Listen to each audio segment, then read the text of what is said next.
Due to the recent developments, BCCI has instructed the franchisee KKR to release one of their player, Mustafizur Rahman. Bangladeshi खिलाड़ियों पर भी IPL के दरवाजे बंद। मौजूदा सियासी हालात के बायस बांग्लादेशी प्लेयर्स आईपीएल का हिस्सा नहीं बन सकते। भारत वाकई सेकुलर स्टेट है, उनके आलमी जरीदे भी इस तरह से कह रहे हैं।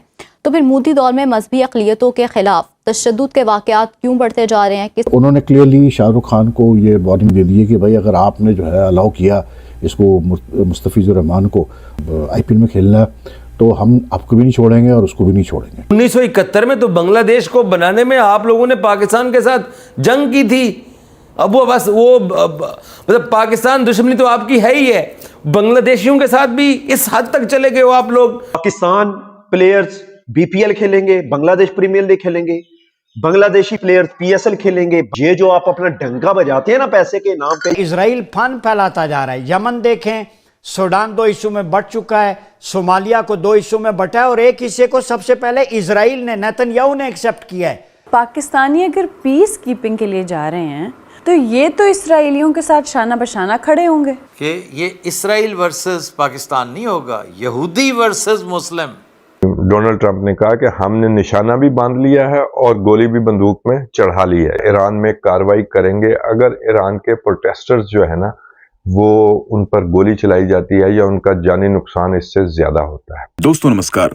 आज बीसीसीआई ने एक बहुत ही ठोस और अहम कदम लिया है, जहां पर कुछ दिन पहले बांग्लादेशी खिलाड़ी जो कि आईपीएल की टीम केकेआर में सेलेक्ट हुए थे, उस बांग्लादेशी खिलाड़ी मुस्तफिजुर रहमान को आईपीएल से बैन कर दिया गया है, जिसे इस साल के ऑक्शन में केकेआर ने 9.8 करोड़ रुपए देने थे। और यह फैसला बीसीसीआई की तरफ से इसलिए लिया गया है क्योंकि लगातार बांग्लादेश में हिंदुओं के खिलाफ हिंसा हो रही है और भारत के खिलाफ भी चीन और पाकिस्तान के साथ मिलकर साजिश की जा रही है। इन सभी बातों को ध्यान में रखते हुए फैसला लिया गया है और बीसीसीआई ने केकेआर से यह भी कह दिया है कि अगर मुस्तफिजुर की जगह केकेआर को कोई और रिप्लेसमेंट चाहिए तो वह बीसीसीआई उपलब्ध करा सकती है। लेकिन बांग्लादेशी खिलाड़ियों पाकिस्तानी खिलाड़ियों की तरह आईपीएल में बैन रहेंगे, जिसके बाद से कंगालू और पाकिस्तानी काफी ज्यादा भड़के हुए हैं और कह रहे हैं कि भारत इस तरह से छोटे देशों के खिलाड़ियों को आईपीएल में बैन कर रहा है और हाय तौबा मची हुई है पाकिस्तान की मीडिया में। चलिए दोस्तों, इसी पर आगे पाकिस्तानी मीडिया का रिएक्शन देखते हैं। जय हिंद। शाहरुख खान को ये वार्निंग दे दी है कि भाई अगर आपने जो है अलाउ किया इसको मुस्तफिजुर रहमान को मतलब आईपीएल में खेलना तो हम आपको भी नहीं छोड़ेंगे और उसको भी नहीं छोड़ेंगे। ठीक, जो मतलब यूथ विंग ये जो मतलब बजरंग दल के जो लोग हैं, इन्होंने तो मतलब इनके एक बंदे ने तो सोशल मीडिया पे क्लियरली बोल दिया कि जी अगर ये खेला मुस्तफिजुर रहमान को अलाउ किया गया खेलने के लिए, बुलाया केकेआर ने, तो हम फिर जहाँ शाहरुख खान और ये नज़र आएंगे मुस्तफिजुर रहमान इनको हम खूब मारपीट करेंगे। यहाँ तक बात चली गई है, इतनी ओपन थ्रेट्स जा रहे हैं। ठीक, वजह यह है कि जी इंडियन गवर्नमेंट और इंडियन लोगों को ये है कि जी जो हिंदू रहते हैं बांग्लादेश में उनके साथ गलत सलूक हो रहा है और उनको मारा पीटा जा रहा है और ये मतलब इंक्रीज़ हुआ है जब से शेख हसीना वाजिद की हुकूमत गई अगस्त 2024 में और वो इंडिया भाग गई। ठीक, उसके बाद से ये मतलब जो ताल्लुकात हैं इंडिया बांग्लादेश के वो अच्छे नहीं हैं गवर्नमेंट टू गवर्नमेंट लेवल में भी। तो वो उनका ये है कि जी हिंदूज़ के साथ क्योंकि ज़्यादती हो रही है बांग्लादेश में, इसलिए हम किसी बांग्लादेश प्लेयर को हम आने नहीं देंगे या इंडिया खेलने के लिए। और लास्ट ईयर यहाँ तक हुआ कि मतलब इंडिया ने जो जाके वाइट बॉल की एक सीरीज़ खेलनी थी बांग्लादेश में, वो टूर पोस्टपोन कर दिया गया और वो सितंबर 2026 तक कर दी, उसको पोस्टपोन कर दिया इन्होंने। हम तो आपके दुश्मन सही। 1971 में तो बांग्लादेश को बनाने में आप लोगों ने पाकिस्तान के साथ जंग की थी। अब वो बस वो मतलब पाकिस्तान दुश्मनी तो आपकी है ही है, बांग्लादेशियों के साथ भी इस हद तक चले गए हो आप लोग कि सेलेक्ट हुआ प्लेयर। आप इतना इतना इतना मतलब दुनिया के अंदर कोई मुझे कोई एक ऐसी कौम बता दें पूरी दुनिया के अंदर जो इस तरह की हो। उसको अगर आपने बांग्लादेशी प्लेयर्स को, मैं वजह बताता हूं क्यों निकाला है, नहीं खिलाना था मुस्तफिजुर रहमान को, अगर आपने निकालना था तो आप जब प्लेयर्स ऑक्शन हो रही थी आप तब ये हिदायत जारी करते तमाम फ्रेंचाइजेज को कि आपने बांग्लादेशी प्लेयर्स को नहीं लेना। जैसे आपने पाकिस्तानियों को पिछले 15 साल से रोका हुआ है, हमारी क्रिकेट फिर भी चल रही है ना, तो कोई फर्क तो नहीं पड़ा। तो आप पहले बोल देते, जब उन्होंने ले लिया और जब अनाउंस हो गया अब उसको निकाला क्यों है? सिर्फ इस बुनियाद के ऊपर के ट्वीट्स हुए, और ट्वीट्स कौन कर रहे? चंद हजार इंडियंस जो हैं, ज़हनी मरीज और एक्सट्रीम मैं यही बोलूंगा, एक्सट्रीमिस्ट टाइप ही बोलूंगा, एक्सट्रीमिज्म उनके अंदर चला गया है। चंद हजार हैं या चंद लाख हैं इंडियंस, चंद हजार एक्सट्रीमिस्ट लोगों की वजह से और चंद सौ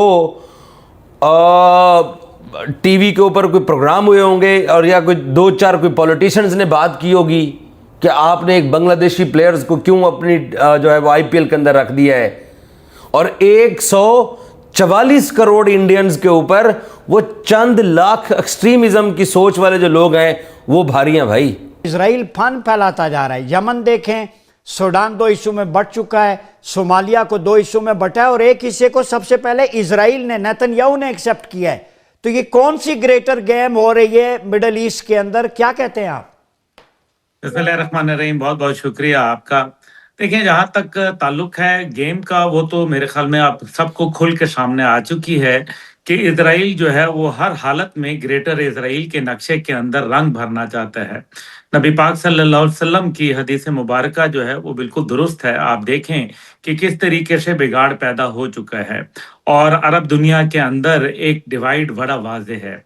अभी तो हुकूमतों की सतह के ऊपर है, लेकिन अब जो है ये बढ़कर अवामी सतह के ऊपर चला जाएगा, क्योंकि अवाम की जो हमदर्दियां हैं वो गजा के साथ हैं, अहले गजा के साथ हैं, इंसानियत के साथ हैं, किबला अव्वल के साथ हैं। दूसरी जानिब अभी आप देखें कि जो अभी यूनाइटेड यूएई को जो उन्होंने 24 घंटे के अंदर यमन से जो है वो पैकअप करने का हुक्म दे दिया है और 72 घंटे के लिए उन्होंने कहा है कि जनाब इसके ऊपर सारा का सारा जो है वो हम अपनी फ़ज़ाई, ज़मीनी और बहरी हदूद जो है वो बंद कर रहे हैं। और सऊदी अरब के जो वहाँ कुछ जहाज़ आया था उससे दो जहाज़ों से बहुत बड़ा मिकदार में असला ले लिया है और ये टेंशन बन गई हैं सऊदी अरब और यूएई के दरमियान। इससे पहले अल-फाशिर की सूरत हाल सूडान के अंदर वो आपके सामने है, और सोमालिया के अंदर वो कहता है कि जी लोगों को जो है बसा दिया जाएगा और वहां से अहले गजा को निकाल के वहां ले जाया जाएगा। ये ख्वाब तो देखने बहुत अच्छे होते हैं, वो देखते रहे ख्वाब, लेकिन उसके अंदर ताबीर जो है उसकी बिल्कुल बरअक्स होगी। इसमें कोई शक व शुबा नहीं है कि गेम इजराइल के हाथों से निकल चुकी है और वो इस टाइम पे जो है वो कोशिश कर रहा है कि अपनी बची खुची इज्जत जो है वो बचा ले, और उसके लिए वो कह रहा है कि मुसलमान आपस में